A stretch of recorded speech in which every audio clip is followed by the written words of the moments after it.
My name is the one my father forgot to mention when he raised his glass on Christmas Eve right before he tried to take my home. I didn't know it yet, not standing there in my winter coat with a wrapped gift under my arm, but that night would end with a lawyer pressing papers toward me and a sheriff asking my father to step aside. People think moments like that explode out of nowhere. They don't. They're built quietly, one small exclusion at a time. I grew up in a regular American house on a regular street, the kind with mailboxes all lined up and neighbors who wave even when they don't know your name. My father believed in order, routine, and appearances. Dinner at 6, church on Sunday, family holidays photographed and posted. I believed in those things too once. I believed if I showed up, if I stayed kind, if I didn't make trouble, I'd always belong. That Christmas, I drove to my father's place with the radio low and snow tapping the windshield. I hadn't been invited, not exactly, but I'd been told, "We're keeping it simple this year." Simple can mean many things. I took it to mean informal quiet, maybe just the four of us. I baked a pie anyway. Old habits die hard. When I pulled into the driveway, there were cars everywhere. My brother's truck, his wife's SUV, another car I didn't recognize. Lights glowed warm through the windows. Laughter drifted out when the door opened for someone else. I sat in my car longer than I should have, watching my breath fog the windshield, trying to decide if I was welcome or just tolerated. I knocked. A neighbor passing by smiled and said, "Didn't know you were coming too." Too. That word landed harder than it should have. Inside, no one looked surprised to see me. That should have told me everything. My father hugged me stiffly like I was a guest who arrived early. My brother barely looked up from his phone. My stepmother took the pie and said she'd put it somewhere. There was no place set for me at the table, not even an extra chair. When my father raised his glass later, he talked about family blessings and sticking together. He thanked my brother for stepping up this year. He didn't say my name once. I smiled through it. I always did. But something in me went quiet like a door closing. I left before dessert. No one stopped me. Christmas morning, my phone was silent. No text, no call. Just a photo online of the family in matching sweaters, my father's arm around my brother. Everyone smiling like the picture would last forever. That afternoon, I walked through an open house downtown. I wasn't looking for anything dramatic. I wanted a place that felt solid, safe. The Penthouse wasn't flashy. It was practical luxury. Good bones, clean lines, a view of the river that reminded me the world keeps moving whether families do or not. I bought it in my own name, paid carefully, legally, quietly. I didn't tell anyone. For a while, peace followed. Then my father started calling. Friendly at first. Curious. He asked questions about the city, about my plans. He said things like, "We're proud of you," the way people say things when they want something later. A few weeks after New Year's, the building manager called me. She said a man claiming to be my father had asked about my unit, about ownership, about paperwork. I thanked her and called my attorney. I'd learned slowly and the hard way that calm questions deserve prepared answers. The next Saturday they showed up. My father, my brother, and a lawyer I didn't recognize. They stood in my living room like they belonged there. The lawyer laid out documents, neatly smiling as if this were a favor. My father said my brother needed stability, that this was temporary. That family helps family. Then he said, "Sign it." I asked for time, copies, an explanation. The lawyer talked faster. My brother crossed his arms and said I was overreacting. My father said I was being selfish. They thought I was alone. They didn't know I had my own lawyer on the line. They didn't know the building's cameras were recording every word. And they didn't know that if things went any further, a sheriff would be standing exactly where my father was. That's where the story really begins. But it started long before that, on a cold Christmas night when I finally understood what being left out actually meant. I didn't slam the door after they left. I didn't shout either. I waited until the elevator swallowed their footsteps and the hallway went quiet, then locked my front door with a steady hand and leaned my forehead against it. My living room looked the same, lamp glowing, a mug on the side table, yet everything felt altered, as if their papers had scratched a line across the floor. I watched their car pull away from the curb, my father in the passenger seat, my brother driving the lawyer in back like he belonged there. I thought about calling my father to say something sharp, But anger, at least the loud kind, has never been where I live. I've always been the one who keeps her voice even, who chooses her words. For years, people praised that calm as maturity. Now I wondered if it was just training. I called my attorney, the one who handled my purchase. Her name was Marlene. She was in her late 50s, practical, the sort of woman who listened without theatrics. When I told her what happened, she didn't gasp. She went straight to facts. "Did you sign anything?" she asked. "No." "Did they leave copies?" "They tried not to." "Good," she said. "That was an ambush. Do not meet with them alone again. If they want to discuss property, it happens through counsel. Period." Her voice steadied me because she treated the situation like what it was: real, messy, and solvable. That night I slept in pieces. By morning my phone was already lighting up. Dad calling. I let it ring, twice. Then my brother texted, "Don't make this a big deal." A few minutes later, Dad's really upset. That one made me laugh, and the sound surprised me, as if my father were the injured party. As if showing up with a lawyer to corner me in my own home was some kind of family misunderstanding. I didn't respond. I made coffee. I opened the blinds. The city looked ordinary, like it didn't care about my father's opinion. That helped. I even found myself doing something I hadn't done in months. I called my Aunt Lorraine, my mother's older sister. She's in her 70s and has a way of speaking the truth without raising her voice. I didn't give her every detail. I just said Dad showed up with a lawyer. Lorraine went quiet, then said, "Baby, that's not family business. That's business. Keep it in writing. And don't you sign a thing under pressure." Hearing it from someone her age made it land differently, like a rule handed down for survival. If you'd asked me years ago why my father always took my brother's side, I would have given you a polite answer. Boys are different. He needs help. Don't hold grudges. In truth, my brother fit the picture my father wanted: charming, loud, always surrounded by people. He gave my father grandkids and stories to tell. I gave him quiet competence, which in my father's mind meant I could absorb the sacrifice. I'd been absorbing it since I was young.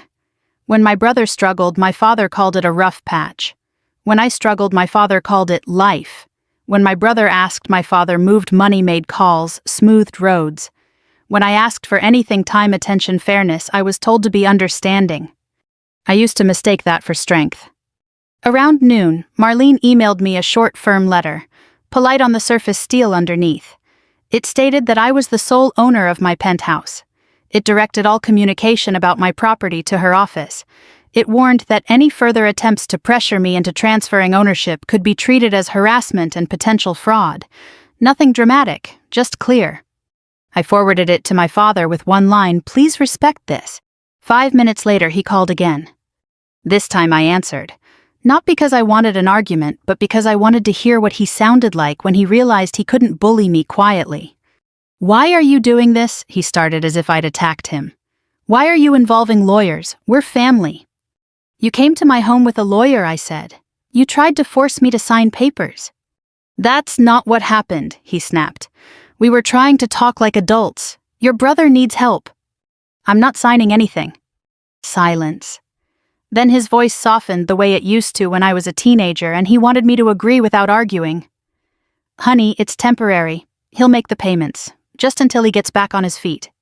Back on his feet from what I asked. He hesitated. In that pause, I heard the truth. He didn't know the details, or he didn't want to admit them. He was helping my brother the way he always had, blindly, out of habit, out of fear that his son's problems reflected on him. "You're making this hard," he said. "No," I replied, "you are." Then came the sentence that had trained me to swallow my needs for years.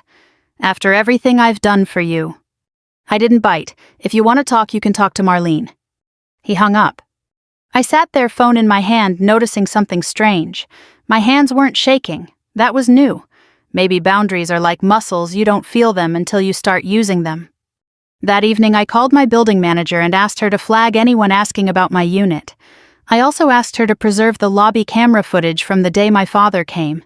She didn't act shocked. She simply said, "Of course, like protecting residents was part of regular life." Later, with the sun slipping behind the buildings, I thought about the version of me who would have apologized, who would have offered a compromise just to make the tension stop. That version of me was tired. I didn't want revenge the way people imagine it, screaming humiliation, some grand public spectacle. I wanted something quieter and harder, the truth, in plain daylight with witnesses. I wanted the old pattern to end.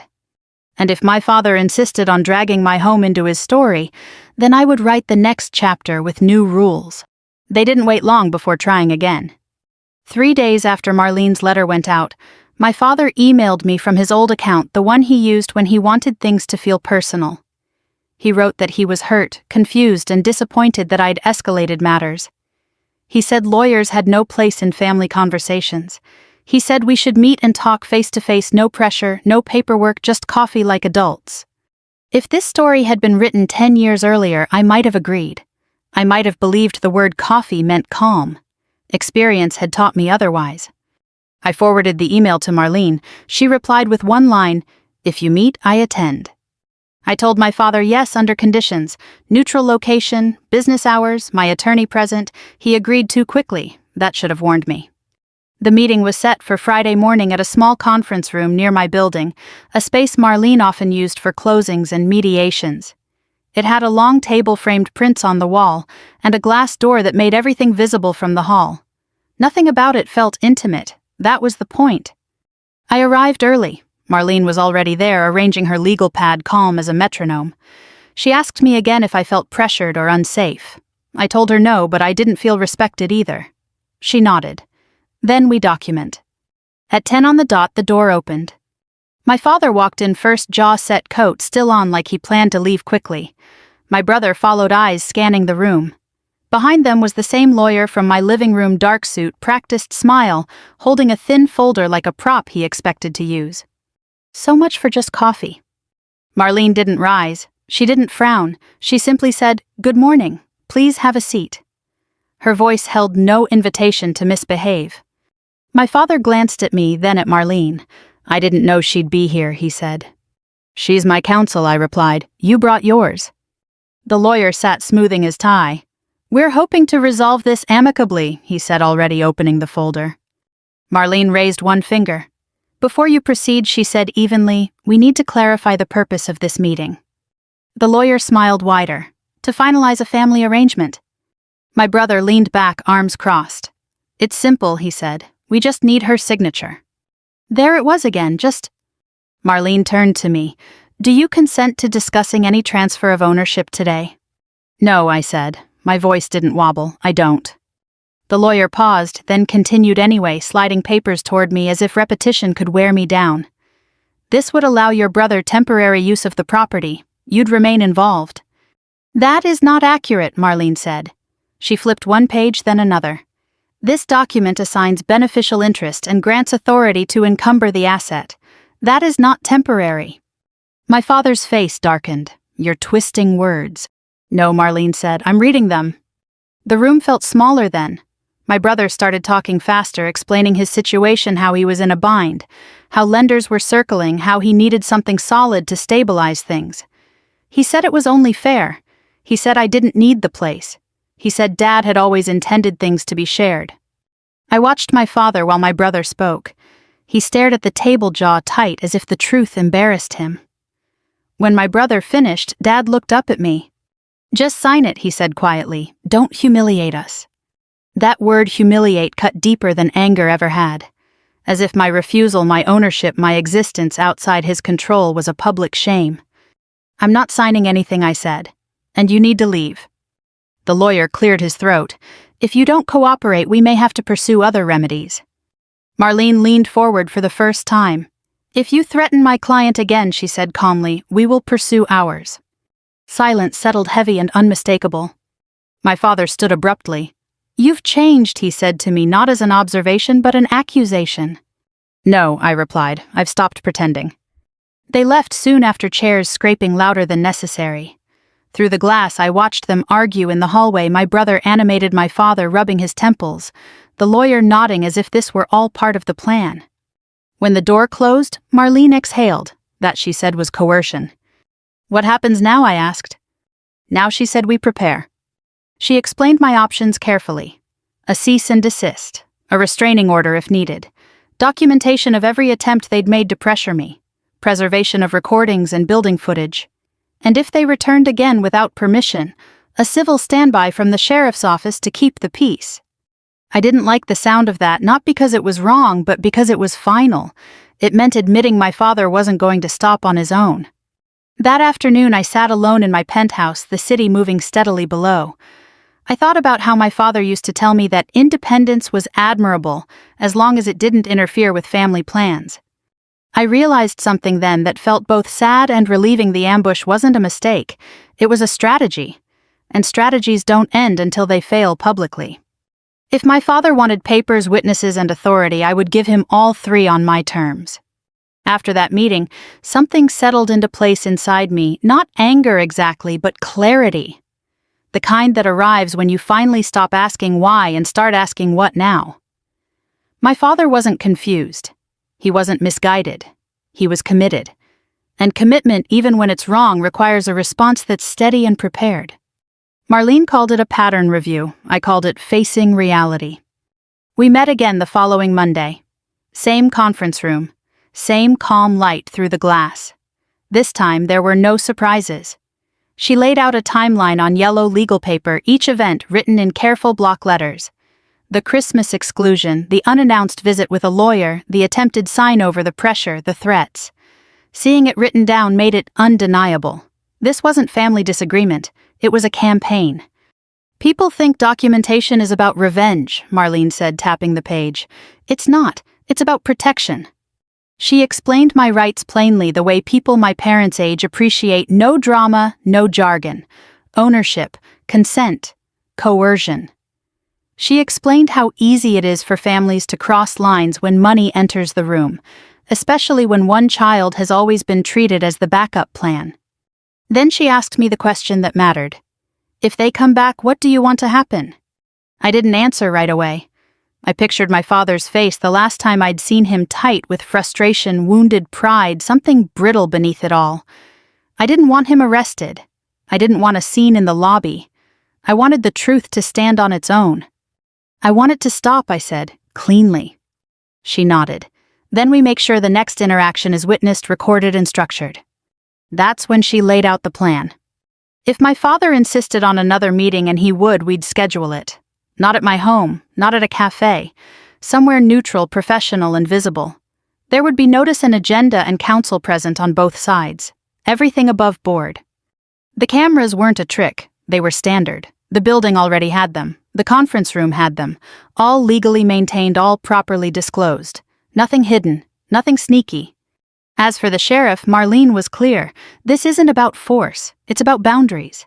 A civil standby is there to prevent escalation, not cause it. I'd grown up believing sheriffs were for criminals or emergencies. Marlene reminded me they were also there to keep the peace when emotions threatened to override judgment, especially in family disputes where people felt entitled. The idea sat heavy in my chest. Calling a sheriff on my own father felt like crossing an invisible line. But then I remembered something Aunt Lorraine once told me after her own messy inheritance dispute. The line gets crossed when respect leaves the room. By Wednesday, the messages started again. My brother emailed first. Long, rambling paragraphs about stress, pressure, expectations. He mentioned my father's health. He mentioned how disappointed Mom would have been. He mentioned everything except accountability. Then my father texted, "We need to finish this, Friday." I forwarded it to Marlene. She replied with a proposed meeting time, location, and terms. She included a simple note. "This meeting will be recorded. Any further pressure will end the discussion." My father agreed within minutes. That frightened me more than if he'd argued. Thursday night I barely slept. Not because I feared what might happen, but because I grieved what already had. There's a quiet sadness in realizing the person who taught you right from wrong is willing to bend both when it suits him. Friday morning I dressed simply. White blouse, dark slacks, no jewelry beyond my watch. I wanted nothing to distract from the words themselves. When I arrived, Marlene was already there reviewing notes. The room smelled faintly of coffee and paper. Outside, the hallway hummed with ordinary office life. At 10:15 the door opened. My father entered with my brother close behind. The lawyer followed, carrying a thicker folder this time, his expression confident, almost rehearsed. I noticed my father's eyes flick briefly to the ceiling, then to the corners of the room. He knew. He just hoped it wouldn't matter. Marlene opened the meeting. She outlined the agenda calmly. Ownership status, prior attempts to transfer, the legal position. She spoke slowly, deliberately, the way you speak when you want everyone to understand, not just hear. The lawyer tried to interrupt. Marlene raised a hand. "You'll have time," she said. "Let's establish facts first." My father shifted in his chair. My brother tapped his foot. When it was my turn, I spoke plainly. I said I was not transferring my property. I said I would not be pressured. I said future communication must go through counsel. No apologies, no explanations. My father's face reddened. "You're making this public," he said. "Dragging strangers into family matters." I met his eyes. "You did that when you brought a lawyer to my home." He opened his mouth to respond, then stopped. For the first time, he seemed unsure of his footing. The lawyer leaned forward. "If you won't cooperate," he said, "we'll explore other avenues." Marlene's voice was calm but firm. "If you continue down that path, we'll consider it harassment. At that point, we'll involve law enforcement for civil standby if necessary." The word law enforcement hung in the air like a line drawn in chalk. There was a knock at the door. A uniformed sheriff stepped inside, polite, unhurried. "Morning," he said.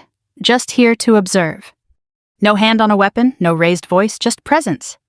My father stared at him, then at me. Something in his expression cracked, not fear, but recognition. The realization that this wasn't a private family corner anymore. This was real life with rules he couldn't rewrite. And in that moment I understood something clearly: power doesn't vanish when challenged. It reveals itself. The sheriff didn't sit. He stood near the door with his hands folded, eyes neutral, as if he were watching the weather rather than a family coming apart. His presence changed the temperature of the room immediately. Voices lowered, movements slowed. Even the lawyer seemed to choose his words more carefully. Marlene nodded to the sheriff, then turned back to the table. "Let's continue," she said, as if nothing unusual had happened. That was her strength, treating boundaries as normal, not dramatic. My father cleared his throat. "This is unnecessary," he said, glancing again at the uniform. "We're not criminals." "No one said you were," Marlene replied. "We're here to prevent misunderstandings." My brother leaned forward, irritation flashing across his face. "This is ridiculous. She's blowing things out of proportion." I felt something steady settle in my chest. Not courage exactly, something quieter. Resolve.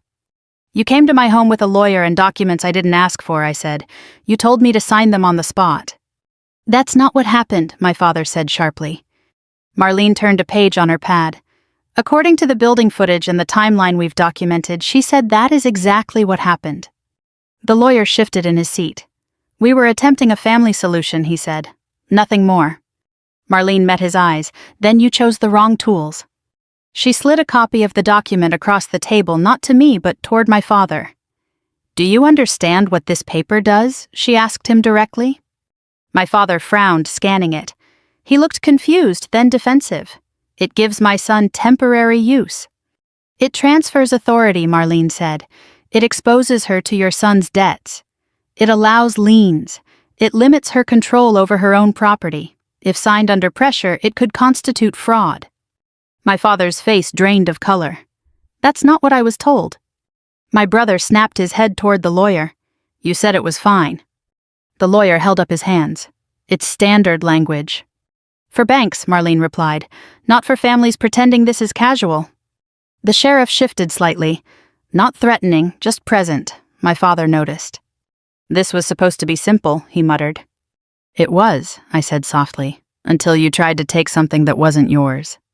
He looked at me then, not as a child, not as a problem to be managed, but as someone standing firm. I saw anger there, and something else underneath it. Fear, maybe. Fear of losing control. Fear of admitting he'd crossed a line. My brother broke the silence. "So what, you're just going to let me drown?" he asked me. "You have all this, and you won't help." "I will help," I said, "just not by giving up my home." "That's the same thing," he shot back. "No," I replied, "it isn't." Marlene stepped in again. "There are legitimate ways to assist someone in financial distress," she said. "Counseling, payment plans, downsizing. None of those involve coercing a third party into transferring assets." My father rubbed his temples. He looked suddenly older than his years. I did what I thought was right, he said. I was trying to keep the family together. I felt the weight of that sentence settle between us. How many times had I been told to bend for that reason? How many times had family meant my silence? Keeping the family together shouldn't mean breaking one person, I said. The sheriff cleared his throat gently. Sir, he said to my father, no one's in trouble here. But I do need to make it clear that any further pressure or attempts to obtain signatures against her will would require us to step in more formally. My father nodded slowly. I understand. For the first time that day, he sounded uncertain. Marlene closed her folder. Then we're done here, she said. There will be no transfer. Any further communication goes through counsel. Agreed. The lawyer hesitated, then nodded. My brother looked away. My father said nothing, but he didn't argue. We stood, chairs scraped back. The meeting ended not with shouting, but with something more uncomfortable clarity. As they filed out, my father paused at the door. He looked at me, opened his mouth, then closed it again. Whatever he wanted to say, he wasn't ready to say it with witnesses present. When the door shut behind them, I exhaled. My shoulders ached like I'd been holding them up all morning. Marlene gave me a small smile. You did exactly what you needed to do. The sheriff nodded once before leaving. You handled yourself well, he said, and then he was gone too. I sat alone for a moment, listening to the hum of the building. No victory speech, no celebration, just the quiet aftermath of standing your ground. I knew this wasn't over, not emotionally, but the rules had changed. The old pattern, the one where I was expected to absorb discomfort so others could stay comfortable, had finally been interrupted. And for the first time I felt something close to peace, not because I'd won, but because I hadn't given in. After the meeting, the silence was louder than the arguments had been. Days passed without messages. No calls, no emails forwarded through lawyers. It felt unnatural, like waiting for thunder that never comes. I kept expecting my phone to buzz with my father's name, but it didn't. Instead, what arrived was a different kind of noise, the truth slipping out in pieces. Marlene called me late one afternoon. I need to update you, she said. Her tone was neutral, but I could hear the significance underneath it. She told me my brother's lawyer, their lawyer, had reached out privately asking about possible alternatives. Payment plans, mediation, anything that didn't involve my property. That tells me something, Marlene said. They're running out of leverage. I thanked her and hung up, then sat at my kitchen counter staring at the city below.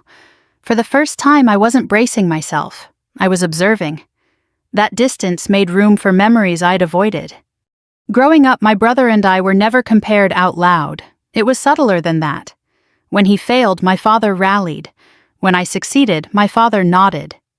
Approval came with conditions, and I learned early which ones I could meet. The cost was invisible at first. Only later did I realize I'd been paying with my voice. 2 weeks after the meeting, my father called. Not a text, not an email, a call. That alone told me this wasn't about strategy anymore. I answered. I didn't know how bad it was, he said without greeting. His voice sounded tired. Your brother's debts. The lawsuits. I didn't know. I didn't interrupt. Silence has a way of inviting honesty. He told me he needed help, my father continued.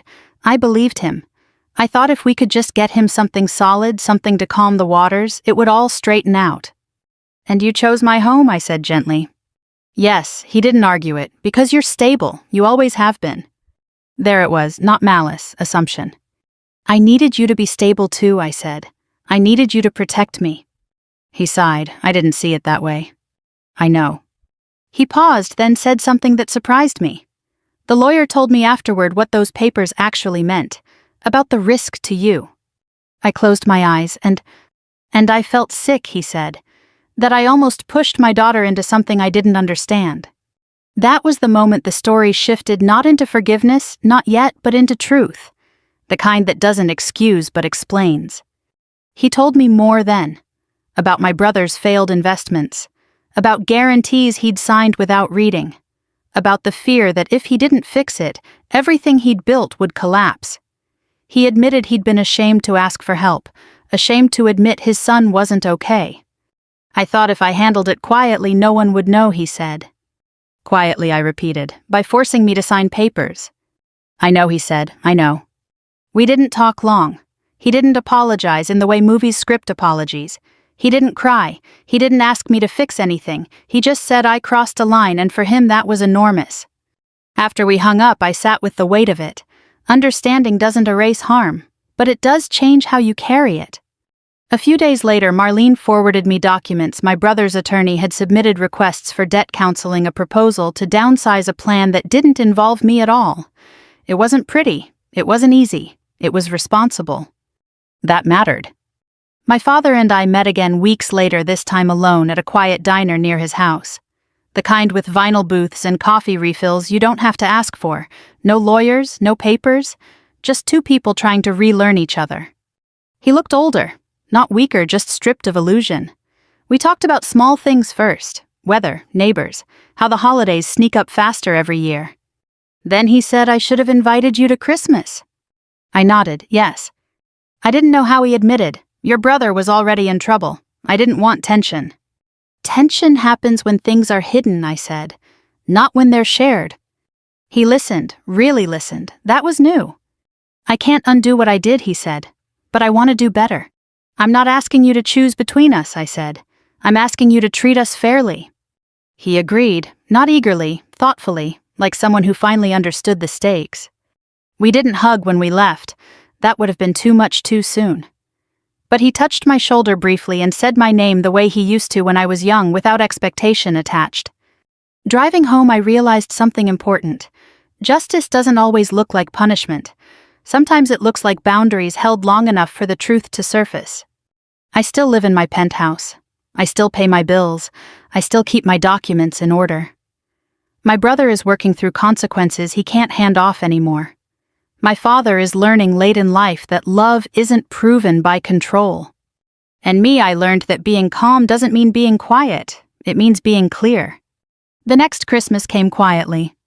No surprise visits, no lawyers, no paper slid across tables. Just a simple invitation mailed instead of texted, addressed to me by name. My father's handwriting was careful, slower than it used to be, as if each letter mattered more now.